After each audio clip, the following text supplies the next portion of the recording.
Ok. Boa tarde, dou boas-vindas a todos às Segundas Ambientais, a um seminário que temos muita honra de receber, o professor NevenDuic. É uma organização do Programa de Engenharia Ambiental, da Escola Politécnica e da Escola de Química, e do Programa de Recursos Humanos da Agência Nacional de Petróleo e Engenharia Ambiental para o setor de petróleo, gás natural e biocombustíveis. Vou passar a palavra para a mediadora, Suzanne Hoffmann, dar as boas-vindas ao professor NevenDuic. Boa tarde a todos. Good afternoon, everybody. I'd like to welcome our audience to another great event of our series, Segundas Ambientais, or Environmental Mondays in English. Our topic today is the role of carbon capture and utilization in energy system decarbonization, the European view. In the light of the climate emergency, the topic is of very high relevance, especially because the European Commission's strategic long-term climate vision relies on carbon capture and storage for all of its net zero by 2050 scenarios. To talk about this topic, we have the honor to welcome a very special guest, Professor Dr. NevenDuic. Professor Dr. NevenDuic is a full professor of the University of Zagreb.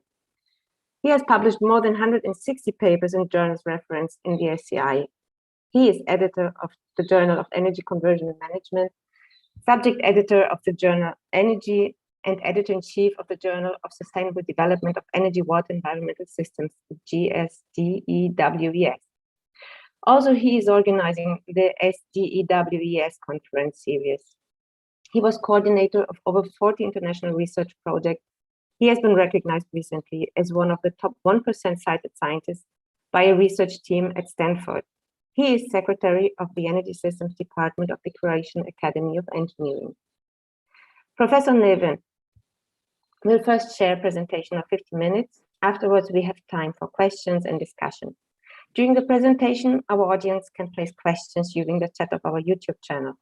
And I will be happy to direct the questions to our speaker after the exposition. If you prefer, you can put your questions in Portuguese and we translate them afterwards for Professor Neven. Professor Neven, thank you so much for being here with us today. And I'd like to ask you to start your presentation. Thank you very much, Suzanne. Obrigado, Ophelia. It's nice to be again in Rio de Janeiro, unfortunately only through Zoom. I will try to tackle this quite complicated topic of what shall we do with carbon capture and utilization. Do we actually need it, where we need it, where will it appear, and how it will actually happen, if it will happen. So let me go into clarification of some of the terms that we are often using. CCS, or carbon capture and storage, is defined in the European Union by the directive, which says that there should be no significant risk of leakage. So we only can store CO2 in sequestration places where it will not leak out. On the other hand, carbon capture and utilization is defined by CO2 conversion, meaning that when we capture CO2 somehow, either from atmosphere or from combustion, in order to be considered as CCU, it should pass through some kind of conversion, either thermo, electromechanical, mineralization, hydrogenation, or biological conversion. So one topic which is probably quite interesting in your university is what about using EOR for oil extraction in using CO2 for such process. Does that go under CCU or CCS? Well, according to the European legislation up to now, it does not actually fit neither to carbon capture and storage, since there is significant leakage, because using CO2 to increase production of oil means that part of this CO2 will go out again. And it's also not considered as carbon capture and utilization because it's not actually converting chemically CO2. There is a lobby from Norway especially, and from some parts of the oil sector to consider EOR using CO2 as CCUS, but CCUS in Europe is considered as generic and not legal term up to now. So I cannot really say what will happen, but for now, it doesn't look like EOR will be recognized legally as either CCS or CCU in European Union. So what are the European plans for decarbonization? We have now increased the plans, and by 2030, the plan is to reduce greenhouse gas emissions by 55% compared to 1990. We have plans to add up to 38 to 40% of renewable energy sources in gross final energy demand, and to reduce the final energy demand by investment in energy efficiency by 32.5%. By 2050, we plan to be climate neutral. How do we do that? Well, if we compare on price-based different technologies for producing electricity, it seems that solar and wind are by far the cheapest technologies. And this is what most of new investment will be in, or it already is during last years. So we are going into solar and wind-based energy systems, which means we have to solve the problem of variability of those sources. If we look at what happens in investment in European Union power generation sector in the last 10 years, we can see that wind is the most abundant, and it's growing quite quickly. In the meantime, since 2018, it has already overtaken natural gas. Solar is growing a little bit slower, but it's also growing very fast. If we look at the global investments into new generation capacity, we can see that solar and wind are nearly 75% of new capacity, and renewables are around 80%. And then we come to the problem of how far we can go with variable renewables in energy system. There is a nice example of Brazilian state, Rio Grande do Norte, which managed to increase share of wind from 0 to 260% in a little bit more than 4 or 5 years. It has a very special energy system. Up to the start of increase of wind, it was mainly powered by hydro power coming from afar. So it had very good grid connections, and it could easily switch to becoming exporter. Also, Piauí, Bahia are excellent examples, but they're all from Brazilian Northeast, which had this particular situation. If we look in independent states, Denmark is at the level of 48%. Then there is many other countries above 20%, and 20% is considered to be the limit of easy integration. If you go above 20%, you really have to have something special in your power system, in your energy system, in order to manage to achieve it. So looking at solar share, we already have the first country with 100% solar-based system. It's a rather small one, only 2,000 people, Tokelau, in the Pacific Islands. But we also have some countries with more than 10% of renewable share, which is approximately when you reach your duck curve problem. And then it's difficult to integrate more than 10%. Well, how it works. Let's look at a typical European power system. We have the black thing, which is the base load, and then we have the blue thing, which is middle and peak load. Base load used to be usually coal or nuclear, and peak load and intermediate load was usually gas or hydro. And then we had 25% of wind and 25% of solar in that day. And what we get is this problem here. In the middle of the day, we have excess of electricity, and during all night, we have excess of electricity. What do we do with this excess? We can store it, but storage is quite expensive. We can sell it to somebody else, but everybody will have excess of wind and solar in those hours. We can, of course, not produce it, which is probably the best for climate.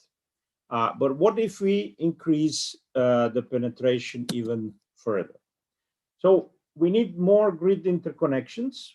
We need to flexibilize thermal power plants. We need wholesale market coupling to make that cheap.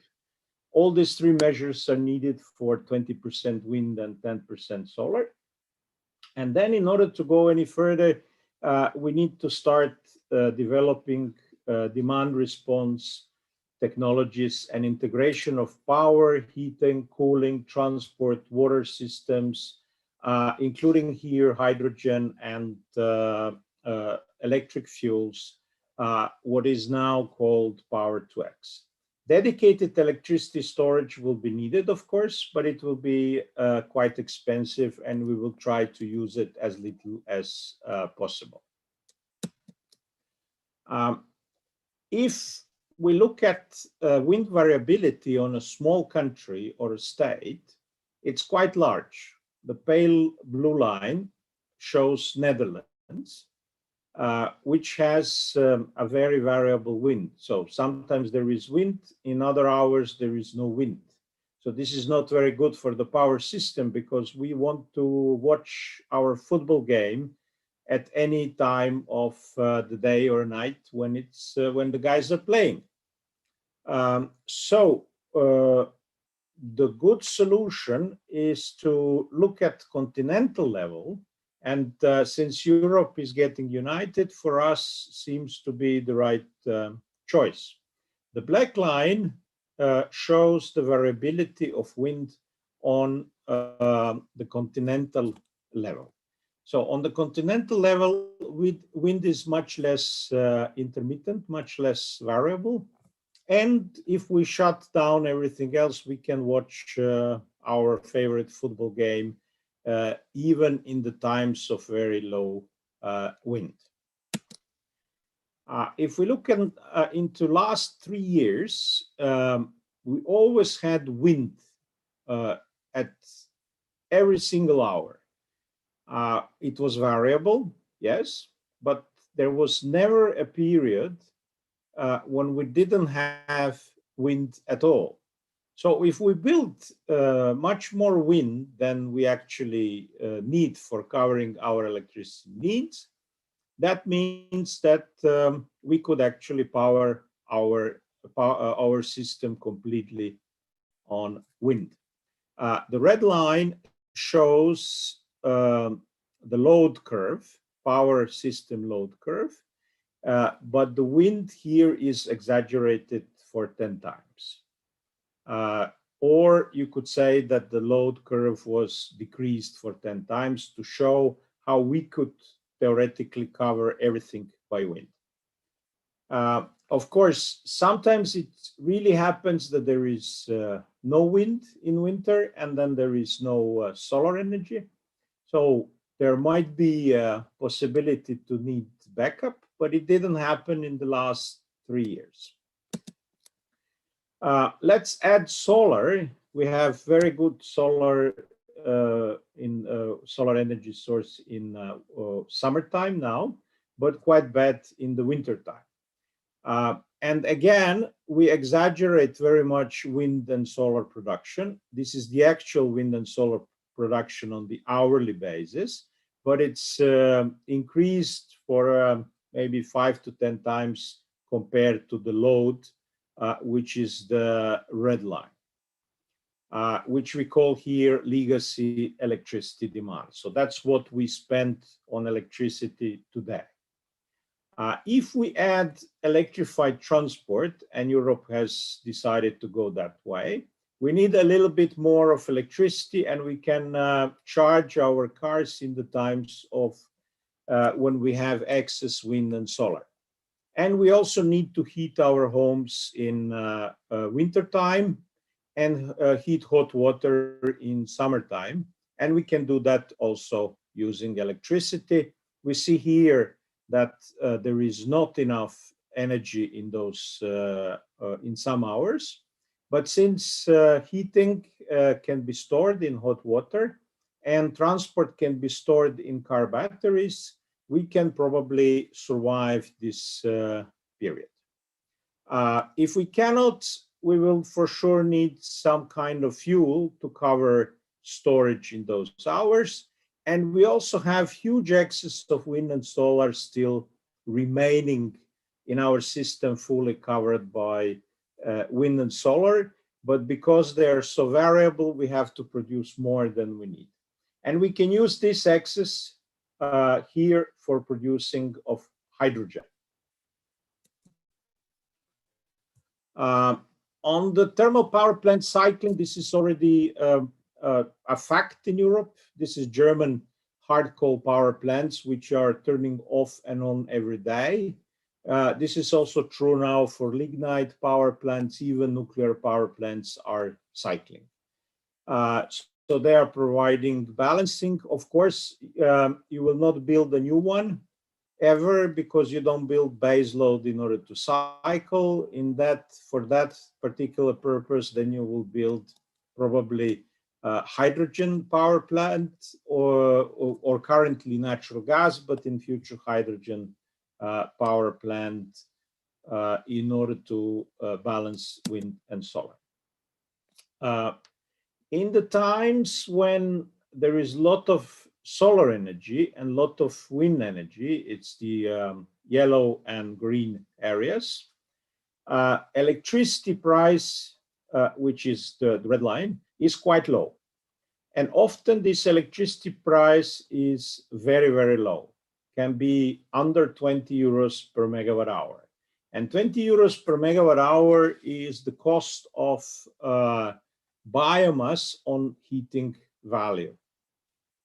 So in those cases, electricity is practically free of charge, and we can use it for heating or for any purpose that was not used up to now. It can replace biomass in many uses. Therefore, we need to build completely new energy systems, which are based on so-called power to X or demand response. 20th century energy systems were simple. Supply was following demand. Whenever you turn on the light, there was some power plant increasing production and supplying enough electricity for your additional energy use. 21st century energy systems have to be completely different, because demand will have to follow supply. Supply is depending on weather, it's wind and solar. And therefore, we need smart energy systems in which everything is interconnected and integrated. One example of that, how Denmark is actually balancing its wind, high share of wind, we said 48%, is using power to heat. Europe is spending around 40% of its final energy use on heating buildings. So when there is high price of electricity, which is the pale green line, cogeneration units, the green blocks, are turned on. They produce electricity, sell it on the market, and they also produce heat and store it into heat storage. This is a district heating in a small town in north of Denmark. When electricity price is zero or even negative, which happens often in Europe nowadays, then electricity is used, converted into heat in electric boilers, or it can also be done by heat pumps. And this heat is used or stored into the system. Also, another demand response method we have to look into, and it's coming very quickly, is electric cars. Last year, 4% of new cars sold on the global market were electric cars.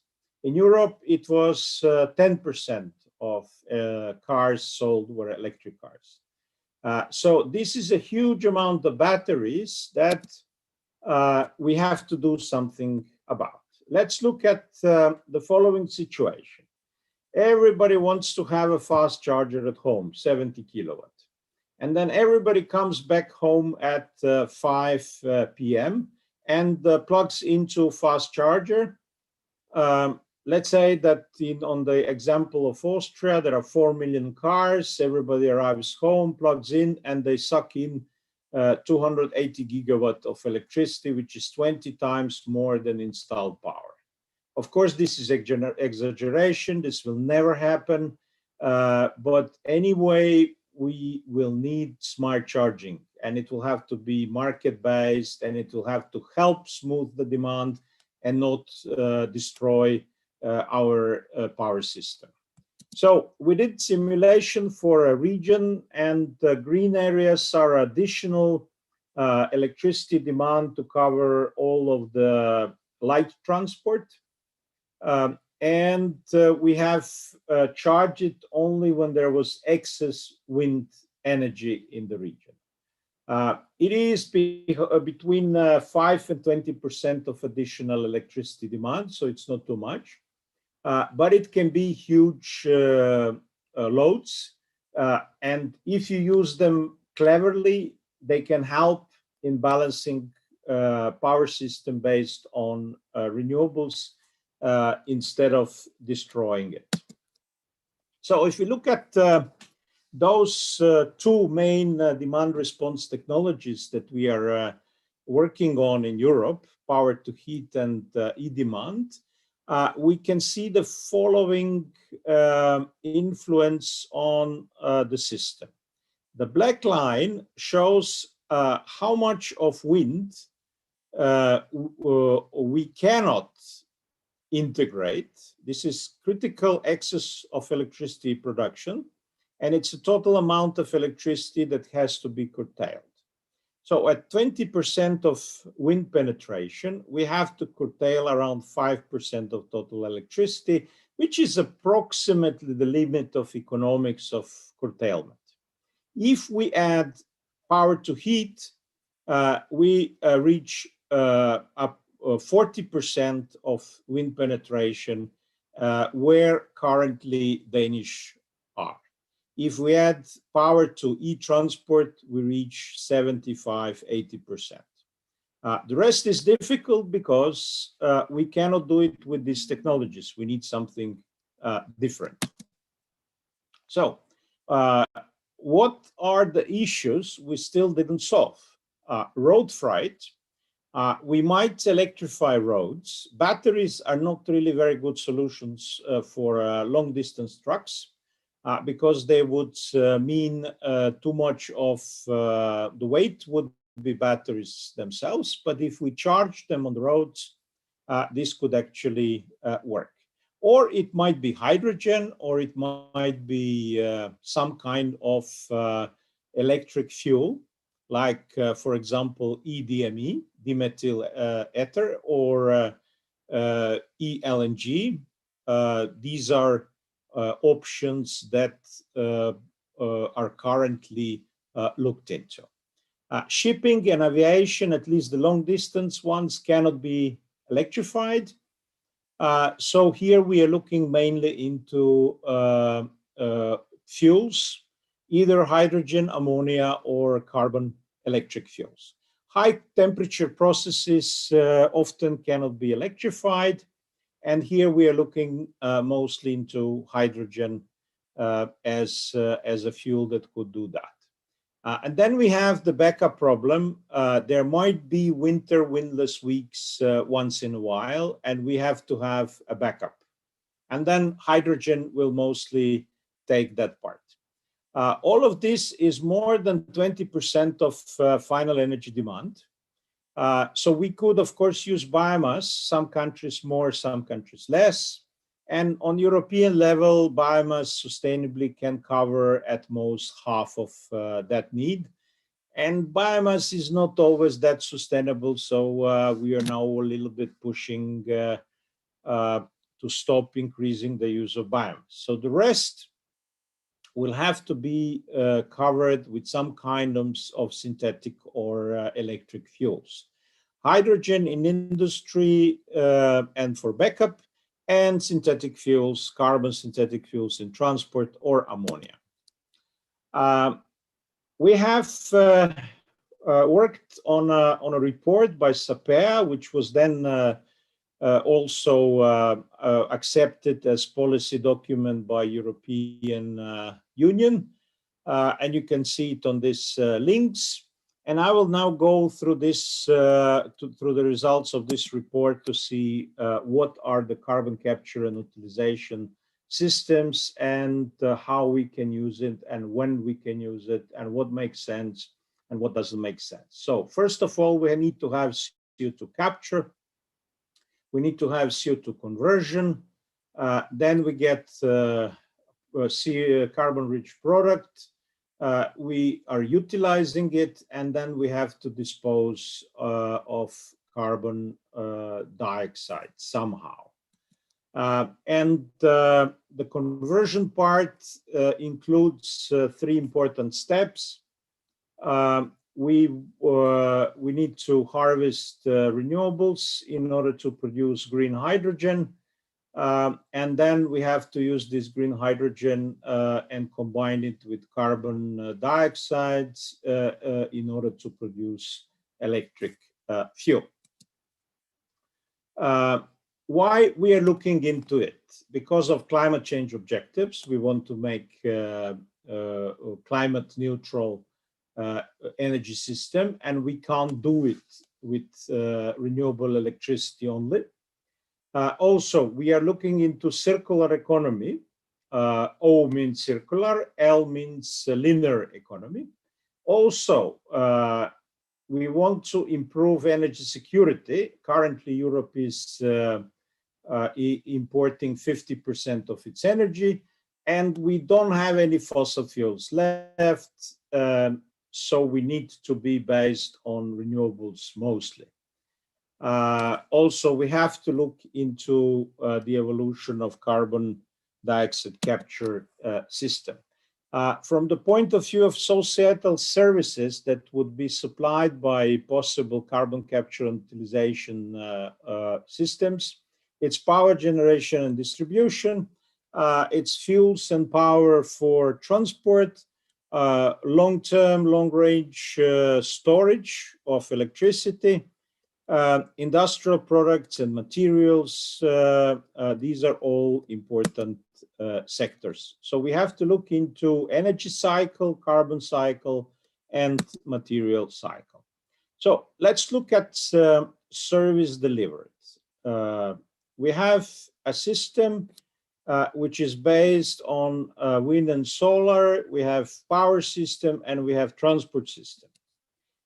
If we deliver this electricity directly, we have very high efficiency of delivering renewables into the power system, and we lose relatively little if we power our cars by electricity.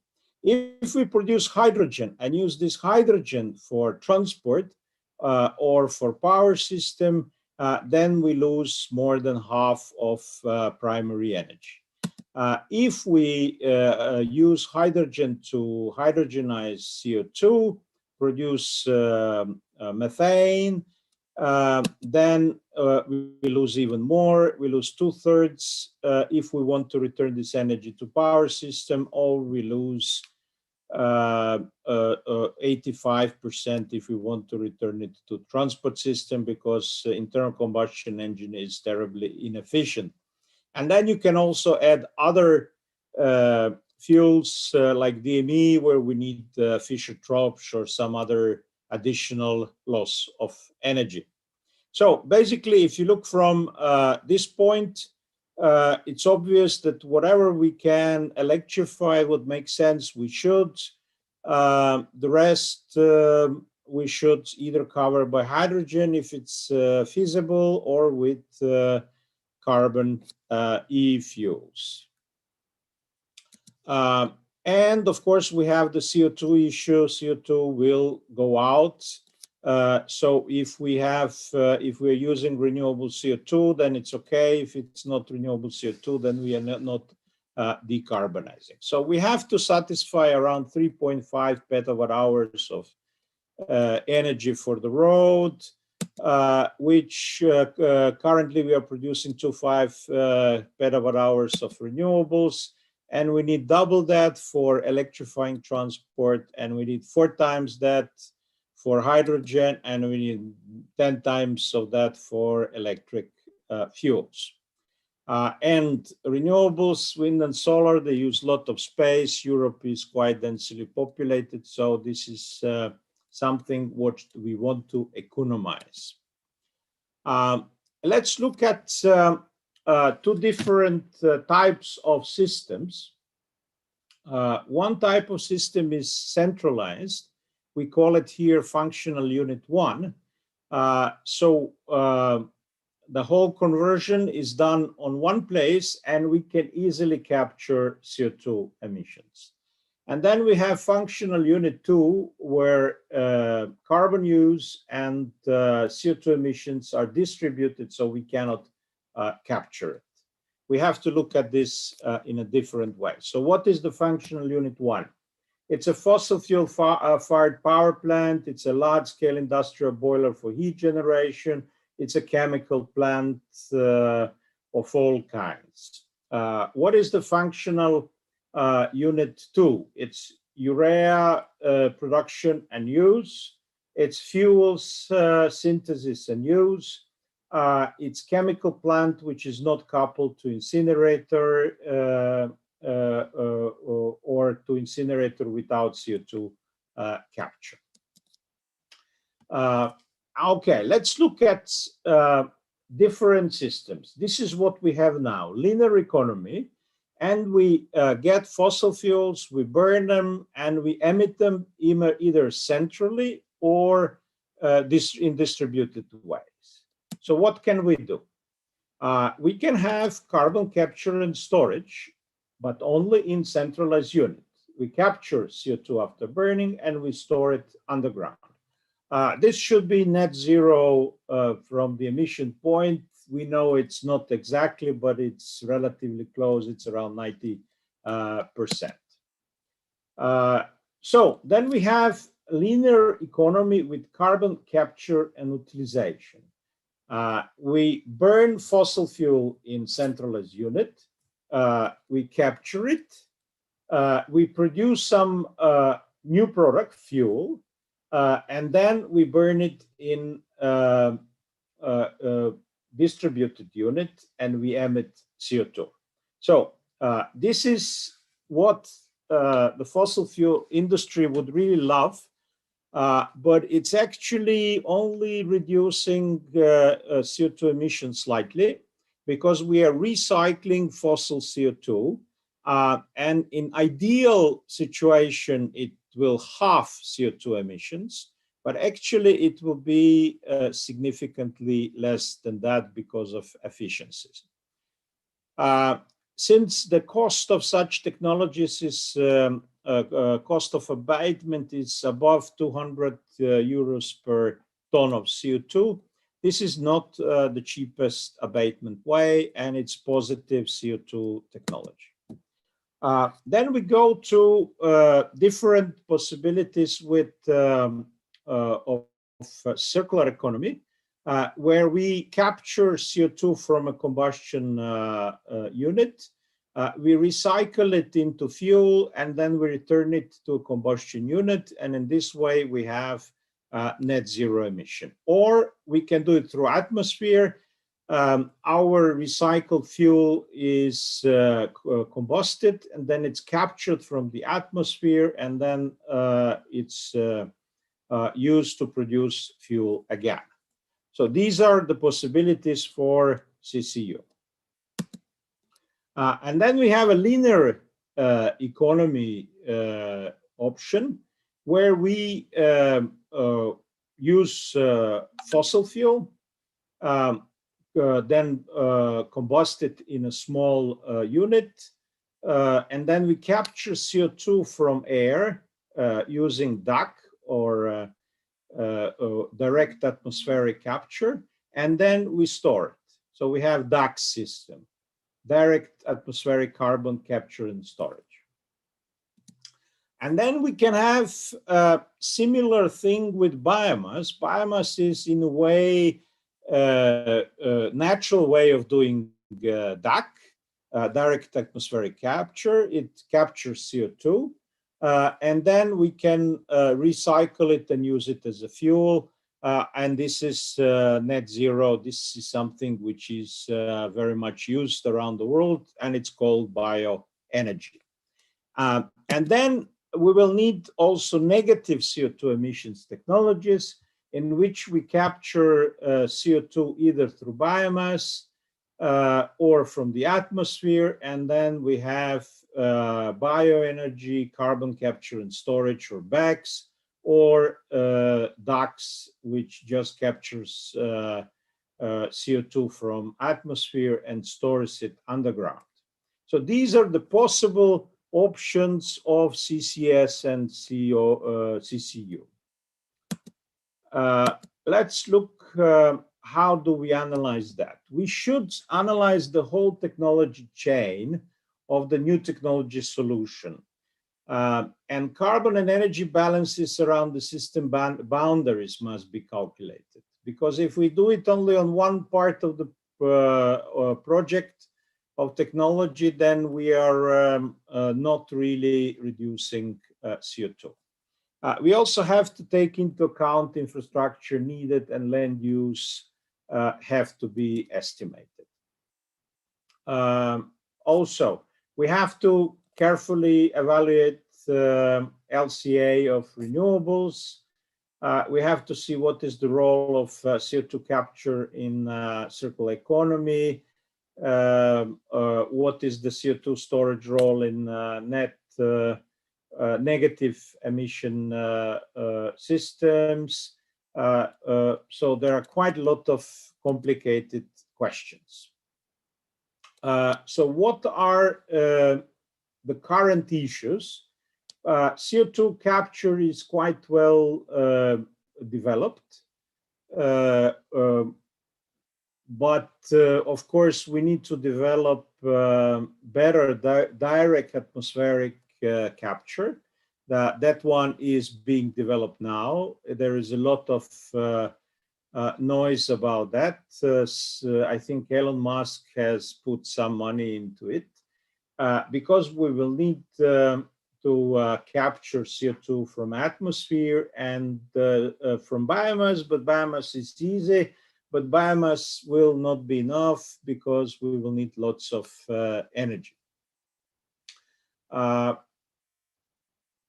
Renewable energy sources harvesting, it's quite developed technology, but now it's a big highlight on electrolysis. Electrolysis is currently 2.5 to 3 times more expensive than natural gas reforming, and European Union has decided to put lots of money into electrolyzers until 2030 to build tens of gigawatts of electrolyzers in order to try to reduce the cost of electrolyzers. And we think that by reducing the cost of electrolyzers to under 350, 300 euros per kilowatt, and increasing significantly penetration of variable renewables, which will result in very cheap electricity in parts of the day. We think that by 2030, the price of green hydrogen from electricity will be competitive with the current prices of gray hydrogen. Europe has set the limit for sustainable hydrogen at 3 tons of CO2 per ton of hydrogen. So blue hydrogen is also acceptable, but somebody has to develop carbon capture and storage for such hydrogen, for such CO2. We will see will happen. Nobody's really working on CCS at the moment in Europe significantly, apart from, as I said previously, oil sector, which is pumping CO2 in its wells in order to increase oil extraction, but that is not recognized as CCS or CCU by European legal system. Of course, we will have different ways to produce carbon-rich fuels from hydrogen and CO2. We will have to develop technologies which will be cheaper and cleaner. We are still not putting a big highlight on improving the efficiency of Fischer-Tropsch, but I think that will come in the next years. And in the end, of course, we have to think, what do we do with CO2? If CO2 is renewable, then we can, of course, safely emit it. But it's, of course, always better to store it because we are currently having too much CO2 in the atmosphere, and it will take probably 500 years to absorb it by living creatures and put it back in earth and ocean. So CCS will be needed. That's a current agreement on that, but it will probably take some time before somebody comes with a functioning technology. If we try to see how much of hydrogen we will need in order to build completely climate neutral energy systems, our models are showing that that is actually a very high percentage of primary energy that will be used for producing hydrogen. It's between 40 and 50% of primary energy will be used in order to satisfy 10 to 20% of the final energy demand. So that's very significant. How much of that electrolyzers will produce hydrogen that will be used directly as hydrogen? How much of that hydrogen will be used to produce electric ammonia? And how much of that hydrogen will be produced for electric carbon fuels? It's not clear yet. The reason for this problem is complicated. It's mainly infrastructure. So if we look at where hydrogen is best for use, is where you can use it on the spot and produce it and use it in one location. So industrial processes are the best for that. You bring lots of green electricity to the industrial installation. You produce your hydrogen on demand, or you can store it if it's complicated to match demand and supply, and then you use it on the spot. If you need it for a backup, it's a similar issue. We will probably need to use underground storages to do seasonal storage of hydrogen in order to have safe systems based on hydrogen backup. But for transport, it's more complicated. Yes, we can produce hydrogen on pump stations. That's not a problem. But because we can put electrolyzers on each pump station and it can deliver the fuel. But the problems are more complicated. In order for trucks to move to switch to hydrogen, we would have to have the network built all over a continent, because you cannot do it locally. The difference with electricity is obvious. We have electricity chargers everywhere. Every home has electricity plug, so you just plug in. So it's easy to build a system based on the historic spread of electricity connections. For hydrogen, we have to first build the system, and then we can start converting trucks to hydrogen. So a part of industry is thinking about electric roads. Part of industry would prefer to stay with internal combustion engine, using EDME instead of diesel fuel, because then they could use completely compatible infrastructure as there is to now. So industry will have a big say here, and it's currently not a very urgent thing, because anyway we have to produce huge amounts of hydrogen before we go into the trucking business seriously. And we can use all this hydrogen in the beginning in industry. Also, there is issue with hydrogen that it can explode very badly, and our navies are a bit afraid, because we have Suez and Panama Channel and Malaya Strait, and one hydrogen ship would stuck there for months, and it would completely stop international trade. So for ships, hydrogen might be used locally wherever batteries are not feasible, but long distance intercontinental shipping is mostly looking into ammonia and LNG as fuels, or both of those fuels can be based on renewable hydrogen one day.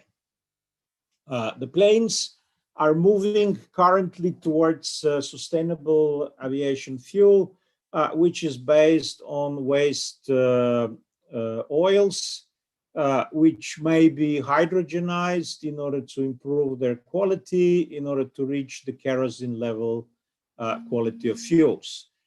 Since airplanes are lasting for a very long time, that means that we could easily decarbonize all the fleets once we put the price on fossil carbon, and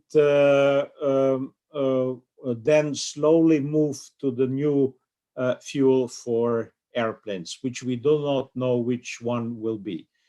Will it be some kind of e-fuel based on carbon, and we stayed with the current technology, or we will go to hydrogen as a fuel that will add on batteries, because batteries will mostly take short distance aviation. So it's difficult to model everything today, because we don't know what industry and what politicians will actually decide but we are quite sure that hydrogen will play a very large role in our system. So in order to conclude my lecture, wind and solar are coming, at least in Europe, but they're difficult to integrate. We need to integrate power, heating, cooling, water, transport systems. In the end, we will need some kind of synthetic fuel, and lots of it. And it may be hydrogen, ammonia, or carbon-based synthetic fuels like e-DME, e-methane, e-methanol, e-LNG, or who knows what. Due to high marginal abatement cost, carbon capture and utilization of fossil fuels does not make much sense from the general point. We will probably have it a bit here and there, but we don't see it in Europe as happening in large amount. When we compare the cost of various pathways, we should always look at the total cost of abatement instead of the marginal cost. Marginal abatement cost is a good method for shallow decarbonization. When you look for the next 1 or 2 or 5%. But if you look at climate neutral energy system, you have to look at the total cost of abatement. And before I finish, I would like to do some PR. If you want to listen more about these topics, we are organizing a conference on yearly basis. This year it will be in Dubrovnik. This is why this picture is behind me. In October, we already have 800 abstracts. It will be a hybrid conference, so you can participate online, or you can even come, but we expect maybe 200 people from Europe mostly to come this year, since the situation is still a bit complicated. But then we hope that in July 22, the third Latin Americans Davos conference will be successfully organized in Sao Paulo. We will certainly continue to go hybrid, because hybrid is the new normal. And we have to allow also people that don't have time to travel to participate in conferences.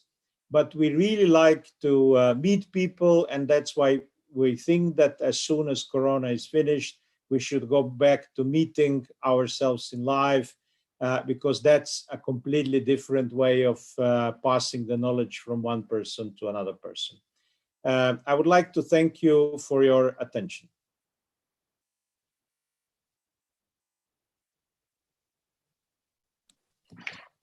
Thank you so much, Professor. This was such a rich and interesting presentation. We surely have some questions to open the discussion. And before I enter to the questions, I just want to reinforce this. I have been to Dubrovnik in 2013, and it was a very, very nice experience. So I can only recommend to join this Congress. So we have some questions. I would start with a question that Professor Ophelia put. Avoided fossil fuels will remain in oil reservoirs, or you think petrochemical industry will expand? Well, we will certainly solve a decarbonization of petrochemical industry the last, or one of the last, although cement is probably even more complicated than petrochemical industry. But we can move towards slow decarbonization quite soon. For example, if you produce ammonia, or if you produce high standard fuels, you need hydrogen. And this hydrogen can be green hydrogen from green electricity. Of course, now it's 3 times more expensive, so it's not really commercial. But since European Union has decided to develop cheap electrolyzers by 2030, we will spread this technology around the world, and hydrogen part will be solved. What about the carbon content of petrochemical industry? Because we need, of course, a lot of carbon for the plastics. Well, we could move towards biorefineries. This is what Europe is thinking about. Biorefineries are starting soon. The first major product will be sustainable aviation fuel, which will be actually bio-based from waste biomass and from green hydrogen. And then it will slowly spread into other products. In Europe, we are banning single-use plastics because single-use plastics is wreaking havoc in oceans and waters. And we have a solution in biodegradable plastics. So we will be moving there. Of course, it's expensive. It's not cheap. So we don't expect that developing countries are moving into that direction quickly. But by 2030, we will start developing more decarbonized petrochemical sector. But as I said, it will probably be one of the last to decarbonize. So we would prefer to leave oil underground as much as possible. We cannot do that because the transition will take 30 years. So quite a lot of oil will be spent anyway. But now we have to develop technologies to replace oil with other sources. I would like to add a little question to this one. You were talking about biorefineries and the use of waste biomass. In Europe, what is which kind of biomass do you focus on when we talk about waste? Well, when we look at biofuels, they are mainly from first generation of biofuels, which is of course not very good for environment. And we are intending to slowly phase them out and replace them by bio-waste. So currently, sustainable aviation fuel is mainly produced from the waste oil. We need oil. We use quite a lot of oil for cooking. And this waste oil is currently being used in cars. Since we're going to shut down diesel soon, at least for light transport, we will have large quantities of this waste oil, which we can use for producing sustainable aviation fuel. We are also trying to develop second, third, fourth generation of biofuels from waste biomass, but it seems that we are not very successful in that way. So the current situation is that we are moving very much towards biogas, using soft bio-waste. And then from biogas, you can produce other components, because breaking down lignin-based biomass is not yet a simple thing. But I guess that chemical engineers, once they start losing petrochemistry, will all go into that field, and they will find an excellent solution in the next 10 years. Perfect, thank you. We have a question from Georgie here. It's, how do you identify the potential BECCS routes in the world? The negative carbon balance is an interesting alternative to offset emissions from sectors where capture is more expensive, for example, for aviation. Yes, for aviation, we cannot capture CO2. So we have to move aviation to some non-carbon fuel, if I understood the question correctly. Yeah, I think it's mainly about the potential of BECCS. If we potential of BECCS, yes. Yes, Well, it's possibly huge, but on the other hand, sustainability of biomass is an issue. So if we look from engineering point of view, it can be really huge technology, because we can cover around 10% of global demand by biomass. And if we do it only centrally, then we can store this CO2 underground. But how much of the current use of biomass is sustainable? Yes, perfect. So we are moving in Europe against using trunks for energy. We're using a lot of forest for energy, and we now are deciding to phase that out, because this is not sustainable. So we will try to build a cascade and use biomass only for furniture and things like that. And only the waste biomass will be used for fuels. But this is, of course, also a long process. This will not happen in few years. It will take probably 20, 30 years. So then when we look at biomass, if we cover all the need of electricity from variable renewables, so we don't use biomass there. If we cover the need of industry for from hydrogen, then we don't need biomass there, and biomass is being pushed towards transport. But then if it's pushed towards transport, that means that it's distributed use, and it's not very good for BECCS. So if we look at the optimized energy system, then BECCS is not very big. We will need ducts. We will need to capture CO2 from air.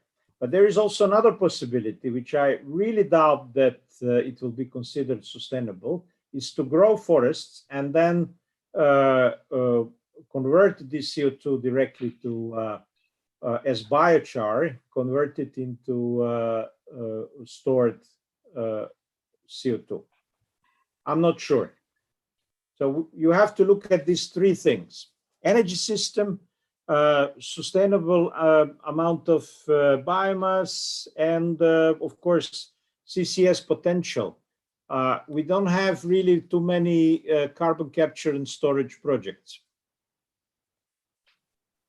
Yeah, this is a very interesting point, especially about Europe, right? I have the impression that in Europe, this technology is pushed very less than electrolysis, than hydrogen, and other focuses that we see stronger. Some 10 years ago, we were building 14 CCS projects, and then they were all stopped because at one point it was clear it's too expensive, and variable renewables are much cheaper, and we go that way. We don't need fossil fuels anymore. What happened basically is between 2008 and 2012, the cost of solar fell down for 5 times. And then it was clear that CCS cannot compete with wind and solar. But again, I'm saying we will need CCS if we want to cool down the climate. But it's very difficult to see how are we going to do it financially at the moment. But since we have much more burning questions, we are currently not really investing in CCS. Yes. We hope that some of the fossil fuel industry guys, like China, for example, or you maybe are going to invest in developing CCS technology, and then we can use it. Yeah, it cannot be that Europe develops every single technology.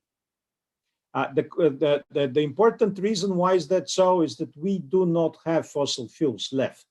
We are importing most of fossil fuels. So it doesn't make sense for Europe to be one paying for development of CCS. But for China and Brazil, maybe. Maybe. I have another interesting question here from Nayada. She asks, Tesla has accelerated switching from fuel vehicles to electric vehicles. Also, the population is growing by 2050. Do you think the sustainable energies will be able to keep up with such changes? Well, there are many issues here. We know that we will feel the crunch of materials soon because the lithium production is at the limits. Currently, cobalt is an issue, so the battery production is now moving out of cobalt into solid-state batteries. Lithium iron phosphate batteries, which don't need cobalt. We will have definitely issues, and I think mining will become a huge sector in the next 10, 20 years, because we will need new type of minerals coming out of Earth.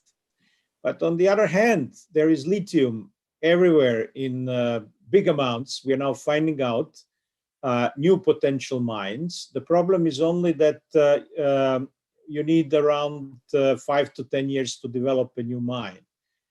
So yes, we will feel crunch. Producers, electric car producers like Tesla, who have bought a very long-term supply chain of batteries, will probably do very well.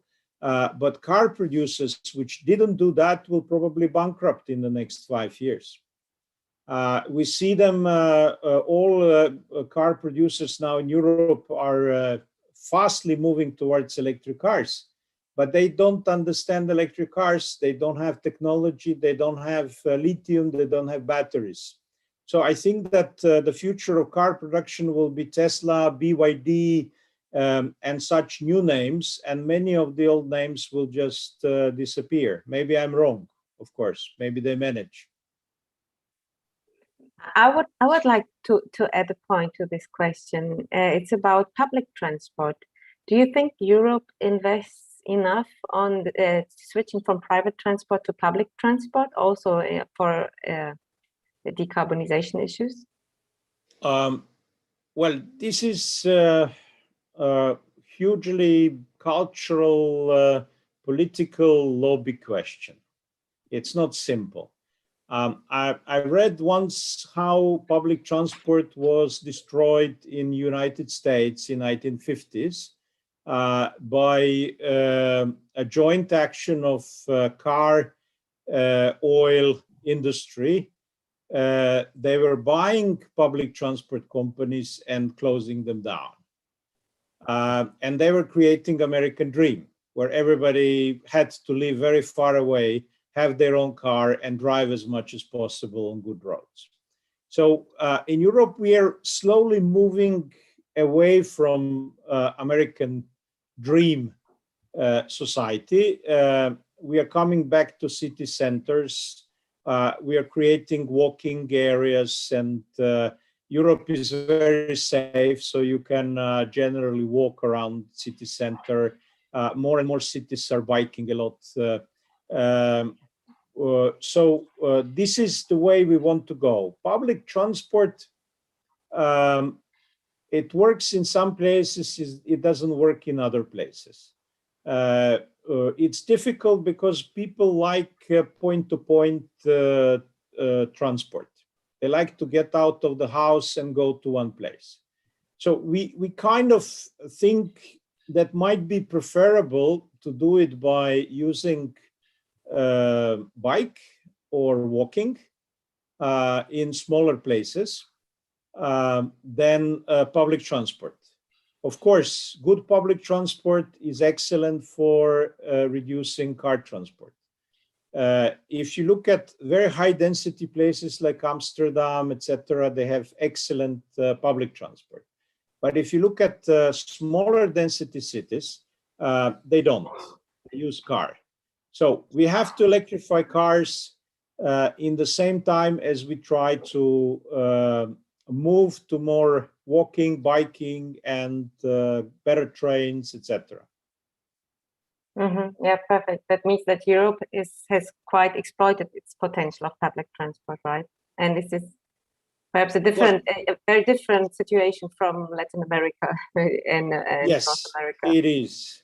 Yes. The important difference is safety. In Europe, you can walk in the night and everything is safe. So getting out of your car is acceptable social custom. But in Latin America, most people prefer not to get out of the car. That's true. Yes, you will have to solve also that problem. But I think there will be more public transport. Europe has decided to stop financing roads. You can only now get European money for railways. Right, very interesting. Let me switch to another topic. I have a question here, which is oil-producing nations will transition to renewables and accept the game over coal by climate agreements. Yeah, that's a very significant question that would probably take a whole panel to try to answer that. Obviously, developed countries will have to find good solutions for oil-producing countries, because otherwise they will collapse and create a lot of problems. One thing which is important to say that case transition will take 30 years. So there is 30 years time to adjust to the new world without fossil fuels. It will not happen tomorrow. Also, if we stop developing very expensive oil fields, I mean, because of oil shale, we can expect that the price of oil will probably linger between $40 and $70 per barrel for the medium-term future.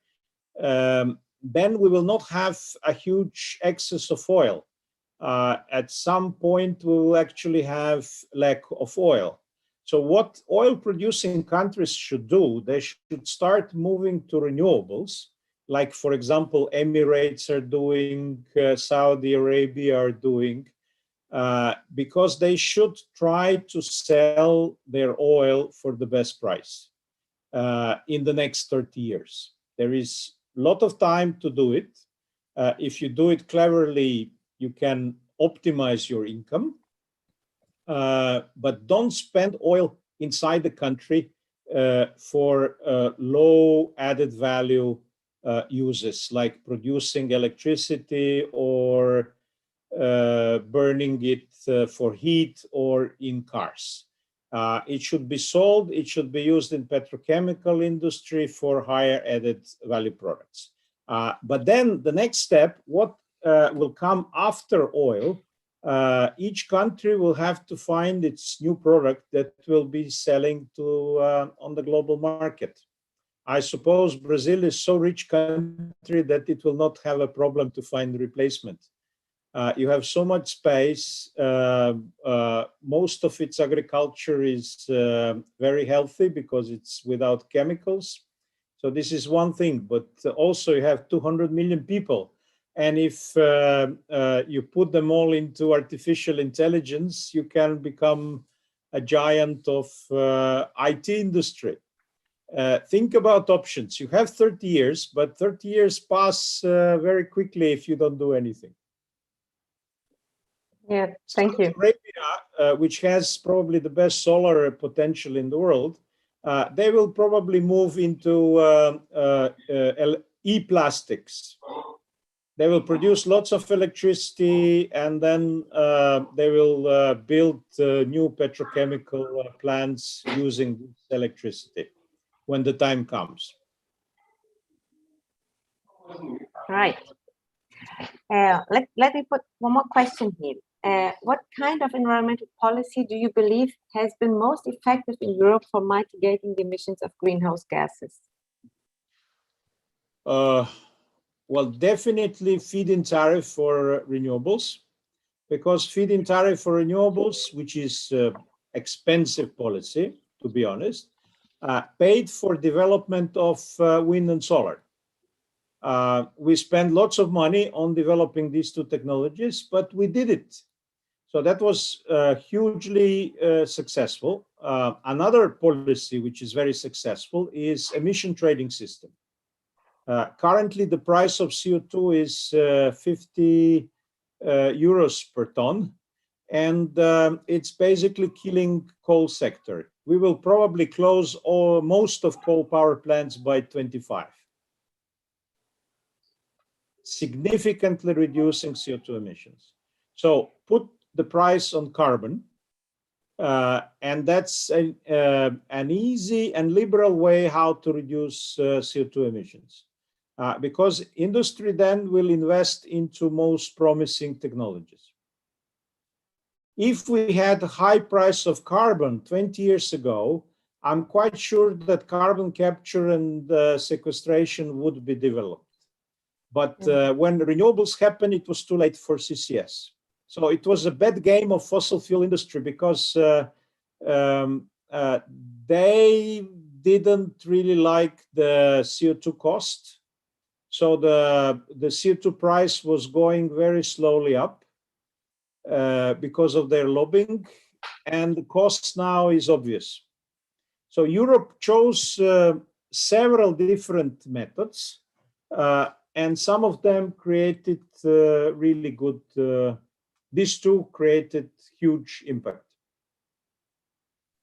Let me add a question. How do you see the future for nuclear energy in Europe? Nuclear energy is clean. It's objectively quite safe, but the problem is when accident happens, then you have a big problem. So it's very difficult to sell it to people today in Europe. And it's very costly because of that. Because of security reasons, it takes very long time to build it. And the price is around 5 times higher than renewables. So the future of nuclear is mostly in countries which have nuclear military capacity, because they need to pay somehow for this capacity. So we will see currently, I think 2/3 of the new nuclear power plants are built in China, and the rest is mostly in Russia. All other countries are very few, and most of the other countries that are building are either nuclearly armed or are Russian protectorates. In last 10 years, only 60 gigawatt of new nuclear was built, and quite a few nuclear was closed. In the same time, we are building 200 gigawatt of renewables every year. So yes, there will be some nuclear, but I don't really see a huge future at the moment. The problems are also not only the cost, but the current technology is not acceptably safe. The second generation technology is not intrinsically safe. We need fourth generation, which will probably not be developed because it's too expensive to develop it. Also, we don't have much uranium for the current technology. We develop thorium technology or fast breeders, but that's quite expensive. And fast breeders will not go because nuclear powers, they need plutonium for the bombs. So I don't really see a big future. There is some future, but not a big one. Perfect, thank you. I think it's the last question here from Ophelia. CO2 as raw material is a game changer. Its efficient catalysts became available for electroorganic chemistry progresses. The synergy combustion as carbon provider And the chemical industry, as carbon consumer, could align the scale to reach a steady state? I'm not sure about aligning their scale, but I'm very sure about the first part. CO2 will become a significant raw material in the next 30 years because we will use it for all the products we are using now, fossil fuels to get them. So we will need a lot of chemistry knowledge into combining CO2 with hydrogen and then producing different components out of this raw material. But the scales are difficult to say. Currently, petrochemical industry is how much? 10% maybe of CO2 emissions, probably less than that. But it could also use part of emissions from other sector. We will have a problem of cement industry because process emissions from cement industry cannot be easily replaced. It's just coming out of the material. So that's a possibility, but I don't know the scales of this of these two sides. It's a very interesting question. I will try to look into it. Yeah, it is indeed a very interesting question. So I think that we came to an end with the questions the public put in the YouTube channel. I'm very, very grateful that I could moderate this webinar because I think it was really, we got a very, very good panorama about the European situation at this point. And actually not only the European situation, right? It's like a global situation, but with a European focus. So I want to thank you very much. I see that Ophelia opened up the camera. I don't know if Ophelia wants to say some final words also. A very warm thank you. It was very good to have you in our Segundas Ambientais. Thank you. Thank you very much.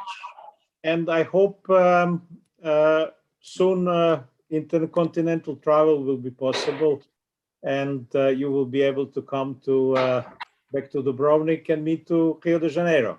Bye bye. Bye bye. Thank you. Bye bye. Thank you. And thank you, Suzanne.